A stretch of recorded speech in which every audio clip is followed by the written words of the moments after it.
So more Reddit analysis was done today, and I don't know.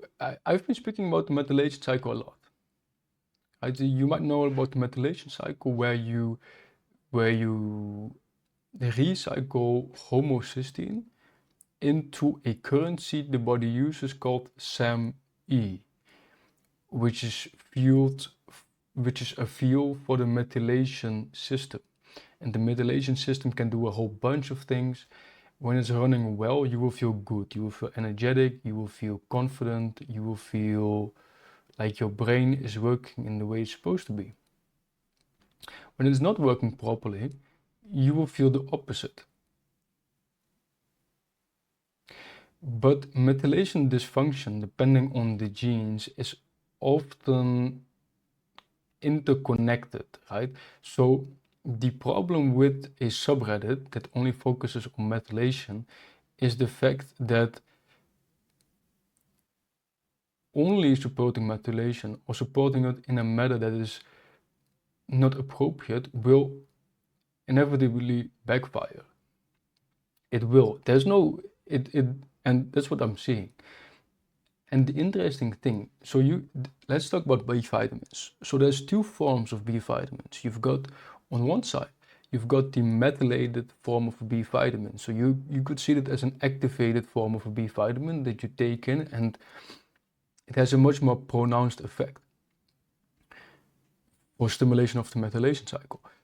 And then you've got a non-methylated, so non-activated B vitamin that you could take, and it has a way less pronounced effect because the body needs to go through the process, is relatively a slower process of then activating this vitamin, and it will do it on its own rates, right? So an example of a methylated B vitamin would be methylfolate. Any B vitamin that's methylated will always have it in their name. So methyl cobalamin, for example, for methylated B12. And then unmethylated form of folate would be folinic acid. So my thought was that we're for sure not going to include methylated B vitamins into the protocol. That's the first thought. And the second one was, well, but we should be supporting the methylation cycle. And we do that through non-methylated B vitamins, yes. But what I've been seeing, and it might be dose dependent, but it's actually people backfiring on when they're taking folinic acid.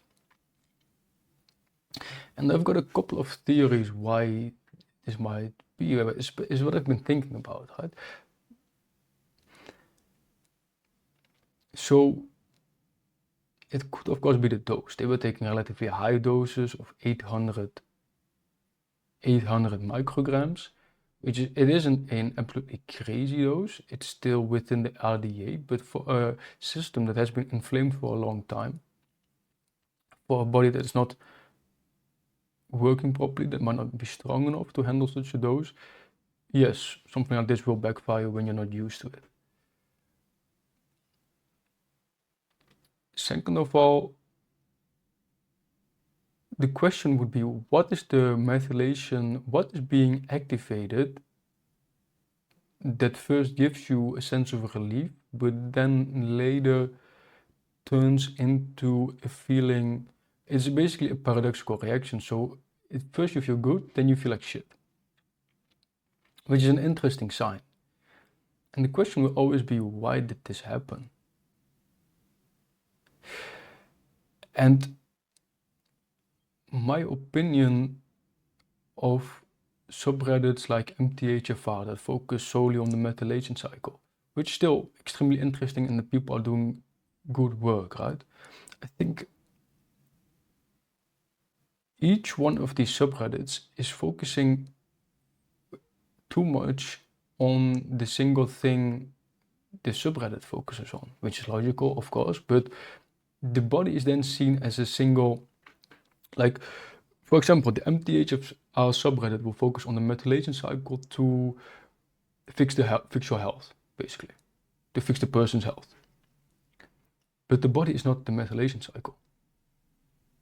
Right? It's a million of other things, all interconnected.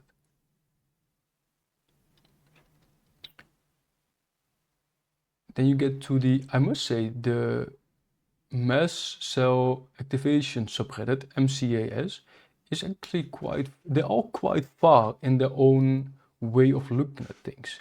So every subreddit has a way of looking at things, just like the histamine intolerance subreddit has their own way of looking at things through the histamine lens and through then histamine related compounds like DAO, histamine blockers and such. And so then the methylation cycle has their own lingo, their own supplements like, I don't know, B vitamin complexes and so on, right? I should really look if there's a subreddit that takes all of these things together and tries to then influence them in a way that's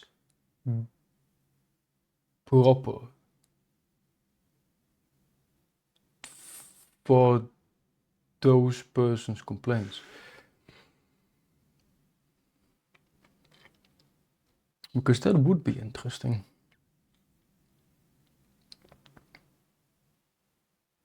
It is something I am trying to do. It is extremely difficult. So I'm not critiquing them because I'm actually learning a lot from all the people and their views, and especially you can see the people that comment on these things. I was on the MTHFR subreddit, and because I was there. I was on the same subreddit 3 years ago when I was feeling like shit and posting comments, asking for help, and people were trying to help me out. And there's this one guy, I think it's a male, it could be a female, but there's one person called Tawin, and this person is still commenting on there. The same exact person that commented on my post 3 years ago, now still helping people out and much improved in the way that he speaks and talks about these subjects. And I love to see it. I love to see people just helping out other people without any further motives. Right? They're not trying to gain followers. They're not trying to use this information for their own benefit. They're just helping these people out to help the people out. And I really applaud that. So yeah, thank you, Darwin. And thank you for watching this video.